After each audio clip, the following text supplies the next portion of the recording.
love you all. This territory has played a huge part in my healing. And,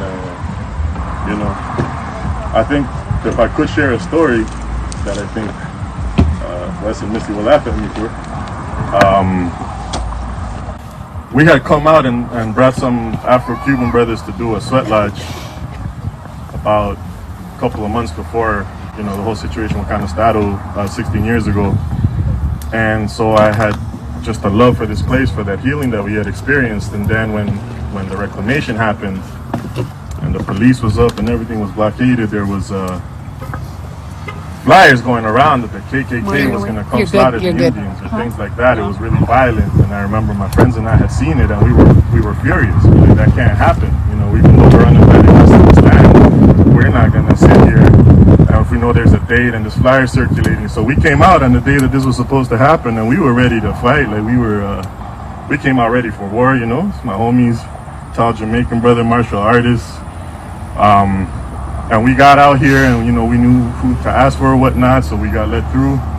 And then when I got out, one of the brothers came and I was like, yo, we're here to fight for you. Where do you need us?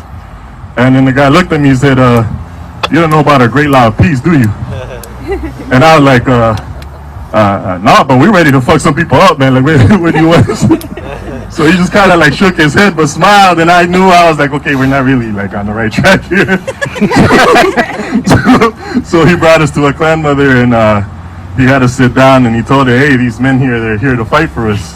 And then they smiled, so now I clearly knew that I was totally off track. And so the clan mother patiently explained to me about the peacemaker and the great law of peace, and she told me, if you look at the police, they're actually facing the white people.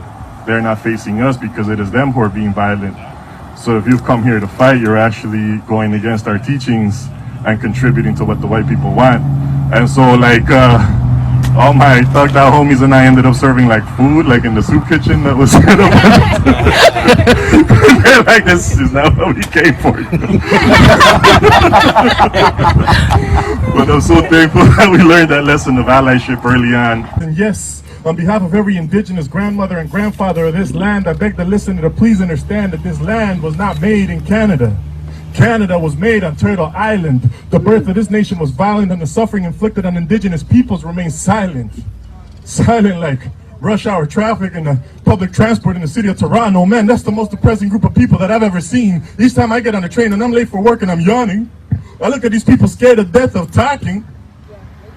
And it depresses the hell out of me, man. That's not how I was raised. Let me take you back home to Guatemala's public transport to show you what I'd seen. Before the bus even left the terminal, the woman would get out with a heavy basket filled with tasty food inside. She'd put it down, look the passengers in the eye, and then she'd cry, tamales, tortillas, elotes. That's the food that she was selling. And before the driver pulled out, he'd blast that merengue. Música de camioneta, we called it. And before you know it, ding, ding, ding, back to Canada. Shh, quiet.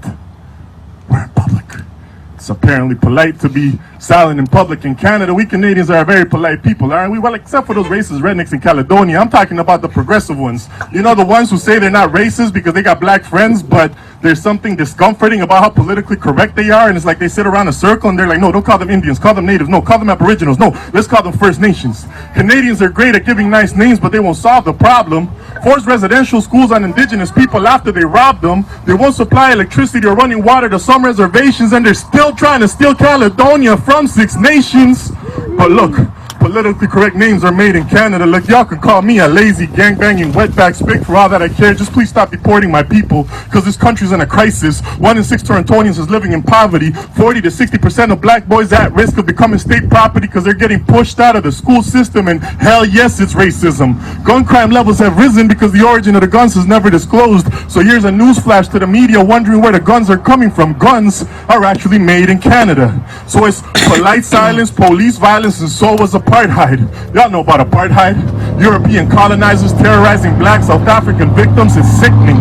Picture an army of foreign-skinned colonizers invading your community, jailing your children, raping your women, demolishing houses with the residents living inside, violating UN resolutions by building a wall of apartheid in Palestine. My sisters and brothers in Palestine are begging me to tell the world that supporting the boycott, divestment, sanctions campaign against the state of Israel is not an act of anti-Semitism. I actually think it's Canadian, but hey, if my words have offended you, I didn't write this poem to try to make friends with you. At the end of the day, my people live with these problems. I'm just trying to figure out how to solve them. And the first step is to break this polite silence of stupidity. Because the last thing my auntie ever told me was, Luis Eduardo, your poetry is a gift from God and you must share your words with the world.